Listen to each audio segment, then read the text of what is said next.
Well, the Aggies lost to Miami. Let's talk about what this means for the rest of the season right here on Locked On Aggies. You are Locked On Aggies, your daily podcast on the Texas A&M Aggies. Part of the Locked On Podcast Network, your team every day.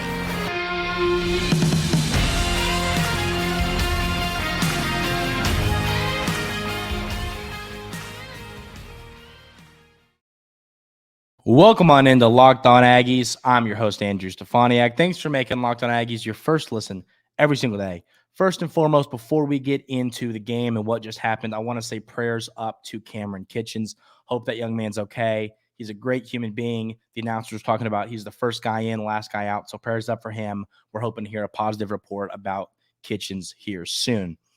What we just saw on the field was ugly, ladies and gentlemen. I mean, it was ugly, and I think, frankly, it could have been a little bit worse if you don't get those two, bounces that go your way, leading to some touchdowns early with some special teams mistakes from Miami. I mean, this is just a game. The first thing for what it means for the rest of the season, I think that you have to look at it like this. I saw someone tweet this, and it's a great point. As hard as it is to feel like to take that away right now, you have to sit back and think the Aggies are 0-0 in SEC play. You can still make a run in the SEC. You can still do some crazy, awesome, positive things this season, but that loss is definitely not a good thing, obviously. And it's definitely not – we definitely didn't see the showing from the Aggies that I wanted to see, I expected to see. I mean, there were so many surprises in that game. It's truly hard to explain all of it. And, of course, we'll get more deep into this game on Monday's episode of Locked On Aggies. But I just think that's the biggest takeaway for me is, wow, this one hurts. And it felt like a must win. I mean, just because – these were two football teams, Miami and Texas A&M, that needed this win. Both teams underperformed expectations last year. Both came into this year with high expectations, a lot of talent on these rosters, and you expected it to be a tighter game. And, I mean, things flipped. I mean, I think the two things that really flipped this game, in my opinion, were, first of all, the kickoff return. That one hurt. You find, you get yourself in the game, and then they take that to the house. That hurts a lot. And then the last possession of the second half where you miss a field goal and then Miami goes and scores a touchdown. I mean, those are game-changing plays that really hurt the Aggies. I look at this game, and so much could have gone different. So much could have been better for Texas A&M. I do think that you look at the stat line and you look at what we saw on the field, there definitely could be things could go better for Texas A&M going forward. The mistakes we saw on the field are things that I do think you could see cleaned up. I think you could see some of these mistakes cleaned up for next week, and then Auburn coming to town here soon. You can fix these mistakes, but at the end of the day, you don't like talking about fixing mistakes after a loss. You like talking about, well, we won the game and we have to fix the things we didn't do well. You obviously can't do that in this case because you dropped the game to Miami. I mean, it's a painful loss. I really did think the Aggies were going to win this one. I was impressed with Miami. I mean, Miami was a better football team than I thought. I think a lot of people in the college football community thought. I mean, that was a good Miami football team. Tyler Van Dyke looked really good. I mean, he filled up the stat sheet. He found open receivers. He had a long time in the pocket. And, of course, that's what we're going to talk about in segment 2. But there was just definitely a lot that could have gone better in that game for the Aggies. You hate to lose this football game, but Texas A&M fans need to remember, at the end of the day, you're 0-0 in SEC. You can turn this around, but you have to, fix a lot of things, and it's going to start with Coach Durkin. We're going to talk about what went wrong. In this game, I think there was a lot on special teams needed to be fixed. There was a lot all around what went wrong, what needs to be better for next week, what needs to be better for SEC play coming up right here on Locked On Aggies. But first, I want to tell you about our friends over at FanDuel.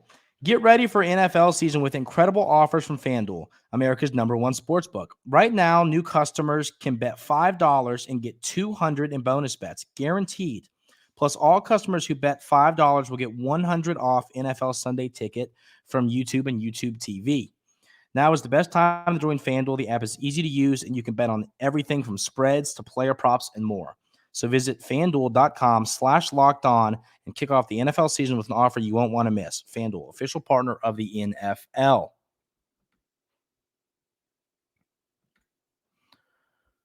I think the first thing that I saw that was really frustrating in this ball game, the first thing that really, really irked me was that the defensive line could not get any pressure on Van Dyke in the backfield. I mean, he had all day to throw the ball. He was able to find receivers. I mean, and that makes it harder in coverage. That makes it harder in coverage for the secondary. You know, I mean, the longer that you're having to cover, the harder it is to cover. And the secondary was having to cover all day long. They were getting burned.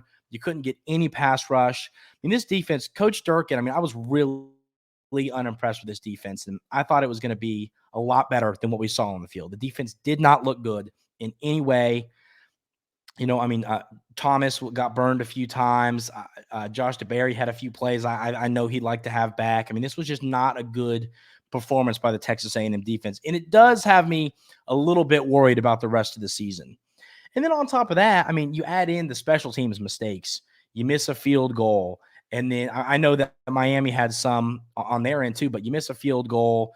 They take a kickoff to the house. I mean, it's just special teams is something that you have to be sound on. You have to work on. And if you're not, it's going to bite you in the behind like it did against Texas A&M, like it did against Miami in this ball game. You look at like the field goal kicker for Miami. I was really impressed with him. And, you know, he did a good job, made a lot of kicks that helped his team out. You know, Bond missed a kick, and I mean, you make that kick and you go to halftime up 6, it's a different ball game. Little things like that matter, and they have got to get cleaned up before you host Auburn, before Bama comes to town, before the Arkansas game. A lot has to get cleaned up before Texas A&M, you know, and I like that you play a, you know, not great opponent next week in Louisiana Monroe. It's going to give you the opportunity to kind of fix some things that went wrong in this game, to get some things better. But the defensive line and the secondary, I was disappointed. The offensive line, you know, Connor Wigman didn't have all that long in the pocket. I was impressed with Connor Wigman. I don't know if that's a debate. I don't know if some might disagree with me. I thought that, you know, he showed that dog mentality a little bit. He never gave up. He was fighting. The interception, I know he threw his first college interception, but it really wasn't on him. You know, the receiver fell down. It's just a ball game that I think I wish we could have this one back. I wish we have the opportunity to play this one again, because I do think Texas A&M, you know, if you played this one 10 times, is going to win a handful of them. But Miami's a good football team. You got to give them credit. They really did impress me. They were a lot better than I anticipated and I expected. So, you know, you played a good Miami football team. You lost, you got tested, and you didn't respond well to the test. So now you got to go back to the drawing board, fix things before the Aggies play Louisiana Monroe, before you play Auburn. You know, don't be discouraged. Don't let the season get by. One loss doesn't define the season. You need to find a way to make sure that you rebound from this. If you don't rebound, then things are going to start to get really concerning for Texas A&M. This one's tough. This one hurts. I know it, but you have to find a way to spin a positive light on it, and that is, you know what you need to work on. You got to work on it and be ready to go for SEC play. We will get more in-depth into this football game on Monday's episode of Locked On Aggies. This is just your quick little reaction to what happened. So we'll get more deep into the game, what needs to be fixed, what needs to be better on Monday's episode of Locked On Aggies. Thank you all so much for tuning in. I hope you do your best to have a good rest of your Saturday. I know I will. Thanks for tuning in. I really appreciate it. This has been Locked On Aggies, and we will see you on Monday.